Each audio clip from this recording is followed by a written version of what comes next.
Hey guys, welcome back to Supposedly Fun. I'm Greg. Yesterday I told you about my 10 favorite books, so today I thought it was only fair to tell you about my 10 least favorite books. This is a hard list for me as well because most of the time if I don't like a book, I'm just indifferent to it, so it's out there in the world and it exists and that's fine and I don't care. So these books are books that I actually got angry reading, and because of that I have a bit of a hatred for them. So you could say they're my most hated books. I don't own copies of a lot of them, so I'll just put a picture of them up. I kind of just didn't want them around. I still have some of them. I don't really know why. The first one is something that a lot of people do really love. I think it's a very love it or hate it book. I have not met anyone who has an in-between opinion of it. You either really, really love it or you really, really hate it, and I really, really hated it. It's A Little Life by Hanya Yanagihara. A lot of people love this, like I said, and I was really excited for this when it published. First, because I had already read Hanya Yanagihara's first book, The People in the Trees, and I really liked this book. And I thought it was really cleverly done and a very different way of writing. So I was really looking forward to seeing what she came up with next. And what she came up with next was A Little Life, and the initial reviews of it were fantastic. So I was even more excited. And maybe the build-up was part of why I ended up hating it as much as I did. But I think even if I hadn't read The People in the Trees, and even if I had not seen a single review, I would not have liked this book. Basically, for me, and if you like this book, that's fine. I want to say that right off the bat. For me, this book is like torture porn, and I'm just not into that. I refused to see the movie The Passion of the Christ for the same reason. I hate the Saw movies for the same reason. It's like, I don't really want to watch somebody suffer for a long period of time, and this book is a long period of time. It's over 700 pages. On a basic level, I even before I got to that, I remember thinking when I started it, I felt out of place because so much of the book feels like it's set in New York, but it's not real New York. So, and I lived in New York for a time, so it felt like this is the real world, but it's not. It's like a weird dream version of the real world, and that's the space in which Hanya Yanagihara operates. I think she did an interview where she said that she wanted everything in the book to be like an exaggerated version of reality, and it very much is. Unfortunately, part of that exaggeration really extends to the character of Jude, and his life is just awful. It really is torture porn because he has this horrible, horrible childhood where just bad thing upon bad thing is piled upon him. Now he's an adult who inflicts self-harm on himself, and if those scenes are difficult where he inflicts the self-harm, so if that's a trigger for you, stay away from this book. And it's just terrible things keep happening to him, and it becomes ludicrous at a certain point where it's like, well, okay, what else is going to happen to this guy? And his friends just basically co-sign his BS all the time. Like, all these people who ostensibly care about him, just, like, they'll make a modicum of effort to say, hey, maybe you should try some therapy, or hey, I really don't like it when you cut yourself, so you should stop. And he just keeps doing it, and they don't really do anything to stop him. And I think part of why this book can be so controversial is that I think you take your own baggage into it. And for me, I've known a lot of people who have dealt with depression and addiction in my family and friends, and it's not my experience of it. Like, you can put up with the lies that somebody tells, you can put up with their attitude and their self-destruction, but there's a breaking point somewhere along the way. And that doesn't happen in this book. Like, but somewhere along the way, somebody gets fed up and says, you know what, I can't live like this. If you want to hurt yourself like this, I can't be part of it. I'm out. Nobody does that. And nobody actually gives like an ultimatum where it's like, I can't live with you if you're like this. Nobody really takes a stand to try to get him any help. And he just continues going on in his life, being miserable and letting miserable things happen to him. And the way miserable things happen to him, it almost feels like the book is enjoying it. And I really didn't like that either. I was getting so mad, I made it... Oh, actually, I still have a bookmark. I made it to page 502 or 503. And I just felt like, I really don't like this. Where is this going? So I skipped to the ending, and when I saw what happens in the end, I was like, okay, screw this book. I'm not doing it anymore. And so even though I really liked The People in the Trees, I hated this book so much that part of me is curious about what she does next, but part of me really doesn't care. And I think it's interesting that both of these books deal with the sexual abuse of children. So, what's up with that, Hanya Yanagihara? What's up with that? Anyway, the next book also made me really, really mad when I read it. And I had been very curious about it. It's Adam by Ariel Schrag. Now, this is not a YA book, but it kind of has the framework of a YA book. It's about Adam Freeman, who is this really obnoxious, really self-involved, just like awful teen movie version of a teenage boy, extremely selfish, desperately wants to lose his virginity. He's that cliche. He goes to New York City to visit his sister, who is a lesbian, while she's at college, and he thinks this is going to be the best summer of his life. He's going to he's going to lose his virginity. Everything's going to be wonderful. And he gets there, and he's hanging out with his sister's lesbian friends, and he falls in love with one of them. And somehow, that lesbian friend mistakes him for someone who is transgender, female to male. And he goes along with the ruse so he can date her. And the book never grapples with how really horrible that is of him to do. And that's where I really got mad, because when I heard the premise, I was like, okay, I wonder how that works. And Ariel Schrag just basically kind of lets it be. She does not hold Adam accountable at all for this. What's a horrible lie. It's just terrible. But she never grapples with that. Another thing that really bothered me about this is that she set the book in 2006 for no apparent reason, except to have her characters obsessively watch and talk about the L word. And it just so happens Ariel Schrag wrote for the L word. So it feels really self-serving, because there's no reason for the book to have been set at that point in time, other than the fact that the L word was still on the air. And she's just promoting something that she was a part of and talking about how revolutionary it was. And it feels like she's complimenting herself after the fact, and it's weird. And I really hate the ending, because the ending, it's... spoiler alert. I'll give you a second if you want to tune out. But the ending is so bad. So, Adam's deception is revealed, and his girlfriend, who up to this point has been a lesbian, says, okay, that's fine. What? I can't deal with that. It's so gross. And I saw an interview where Ariel Schrag, again, after the fact, was saying, oh, but you know, her father was an activist and put a lot of pressure on her to be the kind of lesbian he wanted her to be, and it's not actually maybe who she was. She had to figure things out.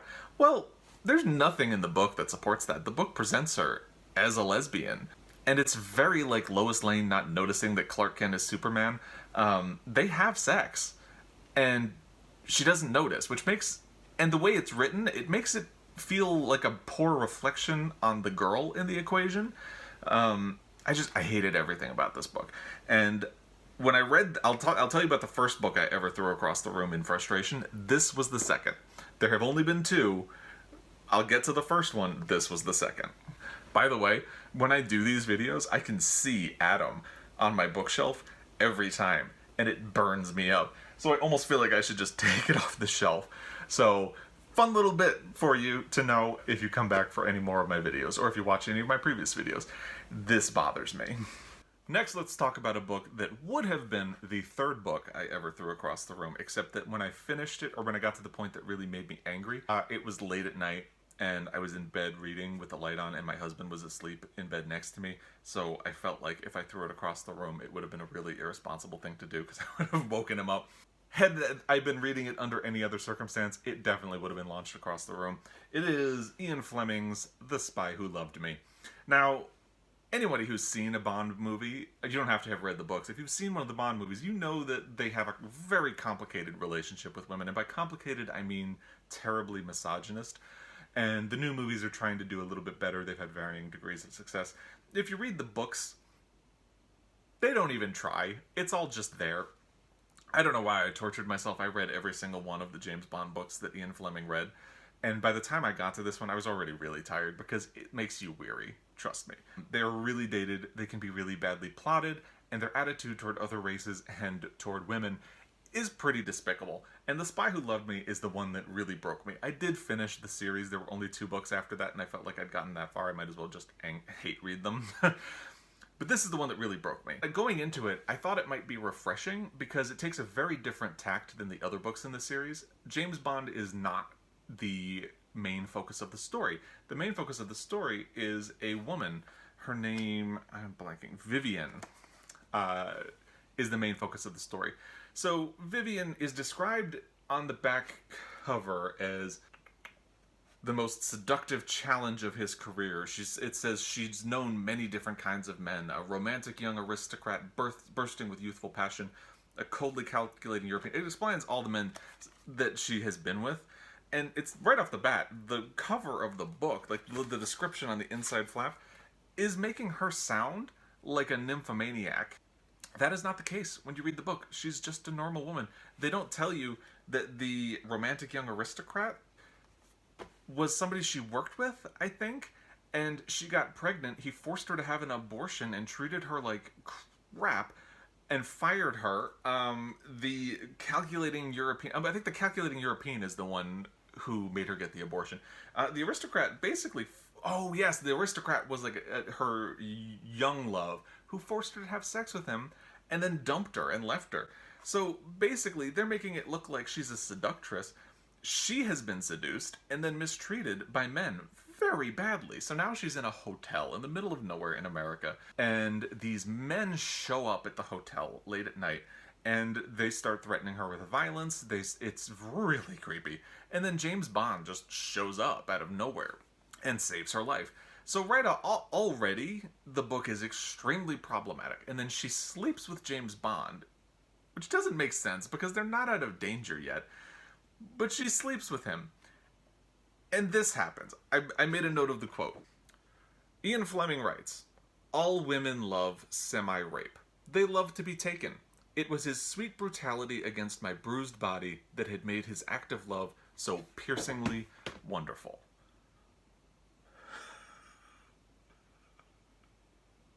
I can't speak. I mean, it's bad enough that Ian Fleming wrote it, but he wrote that in the perspective of a woman. He wrote that so those words came out of a woman's mouth as if that would make it okay, or be like, oh yeah, totally. What? It hurts. Like, this book, every time I talk about this book, it breaks me. It just breaks me. Absolutely, I would have thrown this across the room if I hadn't been under those circumstances. You know what? There it is. It is officially the 3rd book that I have thrown across the room. Next, let's talk about the first book I ever threw across the room in frustration, and that is Angels and Demons by Dan Brown, which probably didn't deserve that amount of ire, but I just thought it was really ridiculous. So I didn't like the Da Vinci Code when I read it, but my sister told me I had to read Angels and Demons. It was better. So I gave her the benefit of the doubt, and I read it. And I hated it. I just did not like it. I don't think those books are well written. The only part that was interesting to me was like, oh, it's an art history lesson. Cool. But then, as I was reading Angels and Demons, I got curious because he's describing the way a fountain looks and that pagan art has been kind of woven in by Raphael in a subversive move against the Pope. So I was like, oh, what does this fountain look like? I Google it, and it turns out the Pope commissioned the fountain specifically to have all of those pagan elements because he wanted to show that Christianity was being spread to the pagans and taking over the world. And then I looked into some of the other pieces of art that were in the book and found that Dan Brown was misrepresenting them as well. So the art history part was the only part of the book that was really saving it for me, and it's not even accurate. So I got really mad, but I was gonna go with it. I was gonna finish it. The ending is so ridiculous. Again, spoiler alert. I'll give you a second if you want. It's probably enough. Okay, Robert Langdon gets taken up in a helicopter with a antimatter bomb device, and he has a scrap of fabric, and he jumps out of the helicopter and starts plummeting to the earth and with this scrap of fabric, which slows him down enough that he lands in a river and is fine. And Dan Brown tries to explain that there's science behind this. He'll create enough drag that he'll be okay. But it feels ludicrous. And then the helicopter explodes above him with the antimatter bomb, so there's an explosion above him, he's plummeting to Earth, and the whole setup was just nuts to me. And then he lands, and this guy who has been hanging out with the Pope has a vision, and he starts running around, and cameras are following him, and it was so ludicrous that I threw the book across the room in frustration. I was like, this is BS. I can't. And I not only did I throw the book across the room, I let it sit there. I let it sit in the corner of the room on the floor for shame. And then I finally said to myself, you know what? You were really close to finishing this. Just do it. And I did. And I could have just left it alone. That was a life lesson to me. You know what? Just leave it be.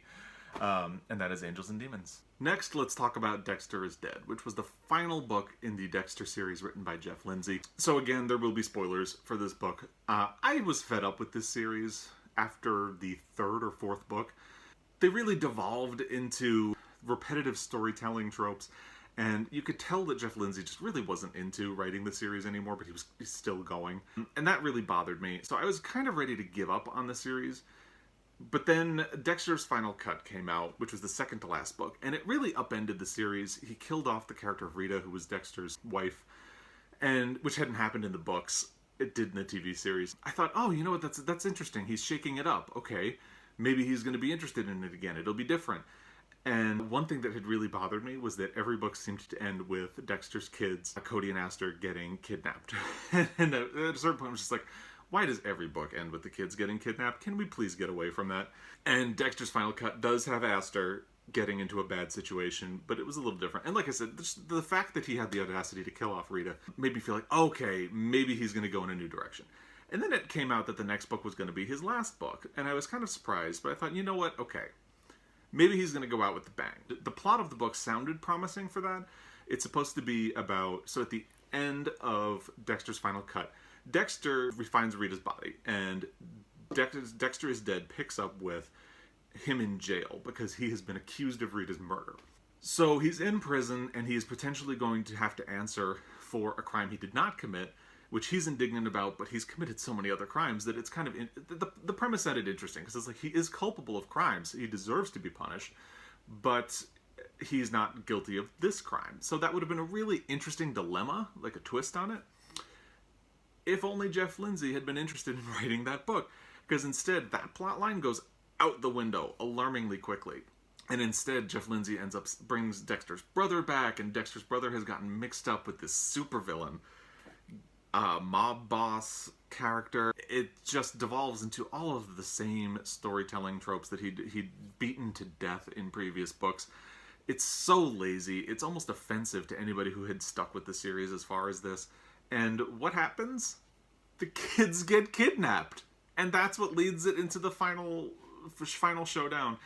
It just was, oh god, it was such a letdown. I did not throw this book across the room, but only because by this point I had no energy to offer the Dexter series. It was clear that Jeff Lindsay hadn't cared about it, and if he doesn't care about it, why should I? So there's Dexter is Dead. Now let's talk about The Post-Birthday World by Lionel Shriver. I was really intrigued by the premise of this book when it came out. Basically, it has Irina McGovern, who's an artist living in, I think it's London. And on her birthday, she has been with her boyfriend Lawrence for a long time. Lawrence is this very sturdy, safe, kind of boring guy. She's a little bit stuck in a rut in her relationship with him. So she gets there, and there's this snooker player, which is so British. Snooker player named Ramsey. And he is everything that Lawrence is not. He's brash, he's exciting, he's kind of daring and ruggedly handsome. So the book separates into two different timelines. In one timeline, Irina hooks up with Ramsey and has to deal with the ramifications of having cheated on Lawrence and being the bad girl. And she ends up in a relationship with Ramsey. And in the other plot line, she stays with Lawrence, and she feels kind of smugly self-satisfied that she was a good girl. And the two books are supposed to go in diverging directions and show you where her life would be. That is not the actual execution. Instead of diverging paths, the book very, very stubbornly sticks with parallel lines. So basically, the same thing happens in each storyline, but a mirror version of it. So if Irina wins an award in one timeline, she loses it in the other. If she diffuses a situation and calms down an argument in one storyline, she's the one causing the scene in the other one. And to me, that really started to feel stultifying as you got further and further into the book. And the whole book is like that, like just so it gets very predictable as well. The part that really, really made me angry, though, was the way Lionel Shriver seemed to enjoy making Irina suffer and holding Irina accountable for things that should not have been her fault. Like A Little Life, it starts to feel a little bit like torture porn, where it's like, and both of these men are horrible in the book, so you kind of want to just like find her in real life and shake her by the shoulders and say, chuck both of these guys to the curb, hold your head high and walk off. You know, find your own happiness. These guys are not it. Because in both storylines, she's miserable. And it feels like Lionel Shriver is enjoying her misery, which is really why I was so angry at this book. It also has a subplot where Irina ends up in New York for 9/11 in both timelines. And it doesn't feel like it belongs. There's no nuance to it. It's all just 9/11 in terms of how it impacted me, and that makes me angry. But we'll get to that in another book. So I just really thought the way she handled the character of Irina was deplorable. I did not like it at all. Why don't we talk about that other 9/11 book that made me angry? It's The Emperor's Children by Claire Masood. I still don't know how to pronounce her name. I mentioned her before because I recommended The Woman Upstairs as a good book about female anger. I did not think I was going to like this because I hated The Emperor's Children so badly, but I did. The Emperor's Children is...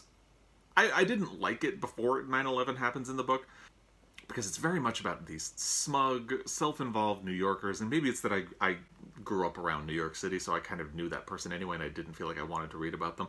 I didn't feel like they were interesting or likable people. I didn't feel like anything was happening organically. And then the 9/11 part happened, and I was just so offended because it was still very recent and raw for me as somebody who lived around New York at the time. And I just thought the handling of it was so...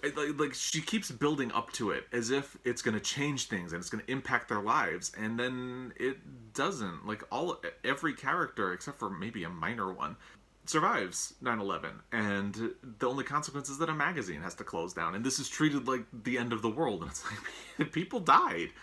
And maybe if I read this now with a little bit more separation from 9/11, I wouldn't be as angry about it, but when I read it, I was really deeply offended. I think I titled my review of it at the time, A Narcissist's Guide to 9/11.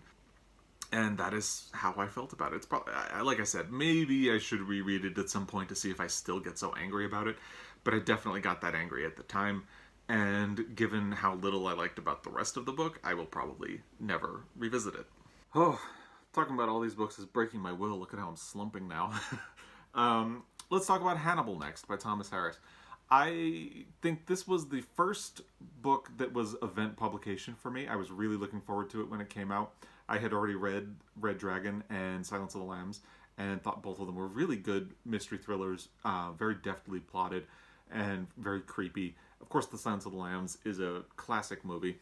So I was really looking forward to this, and it felt weird because it feels like somewhere along the way there was a turn. Like in the previous books, you always knew Hannibal Lecter was a villain, and somehow in Hannibal it's almost fetishizing him. Not almost, it is. It's moved from a place where you know that he's the villain and he should be in jail to a place where they basically want you to root for him.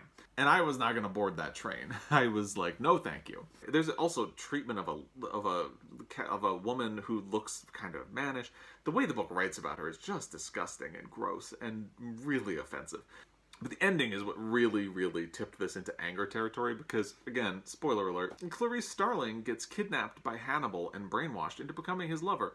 And if you've invested any energy in The Silence of the Lambs, either the book or the movie, it feels like such a betrayal, and she's such a different character. And I understand things change in the years between The Silence of the Lambs and this, and people change over years. But even before then, she just does not feel like the same character at all. Every piece of interest has been leached out of her and given to Hannibal, who's this horrible person, as we discussed. I did not like it. I did not like it at all. I refused to see the movie. I have not. I remember reading that they changed the ending. I don't know how because I haven't seen it, and I don't care. I didn't like it. Next, let's talk about a weird book. So, let me explain a little bit. Somebody told me that The Secret Tunnel by James Lear was a funny gay romance with a gay take on Murder on the Orient Express. So I was like, oh, that's interesting. They're like, yeah, I think you'd like it. So I was like, well, okay. And then I saw the cover, and I remember saying to them, are you sure? It looks really porny. And they said, no, it's fine. It'll be fun. So I read it, and it's porn. it's a very erotic book, and that's fine. Like, it's not the type of book I would have picked up. So part of me feels bad including this book on lists like this because it's just not the type of thing I like to read, and that's okay. If you like reading romance novels or erotic novels, that's fine. And this could have even been a fun little diversion. What really made me angry about it was that, well, it's poorly written. It's extremely poorly written, but I guess it doesn't have to be. But there are scenes in this book that are supposed to be sexy that are full-on sexual assault. People are blackmailed into sexual relationships. They are raped. And you're supposed to think it's sexy. I don't think it's sexy. Not at all. I hated this book. So then I, of course, went back to the person who told me about it, and I was like, this is awful. This is fully awful. And they admitted, they were like, oh, well, I actually didn't read it. I just thought you might find that twist on Murder on the Orient Express interesting. And I was like, no. I don't speak to that person very much anymore, because what did they think about me that they made them think I was going to like a book that glorifies sexual assault and tries to treat it like it's sexy? It will never be sexy. Never, ever. Oh, God. Finally, let's close this with One Day by David Nichols. I picked this book up when it came out because it was compared in a review to When Harry Met Sally, and I love When Harry Met Sally. I know When Harry Met Sally. This is not When Harry Met Sally.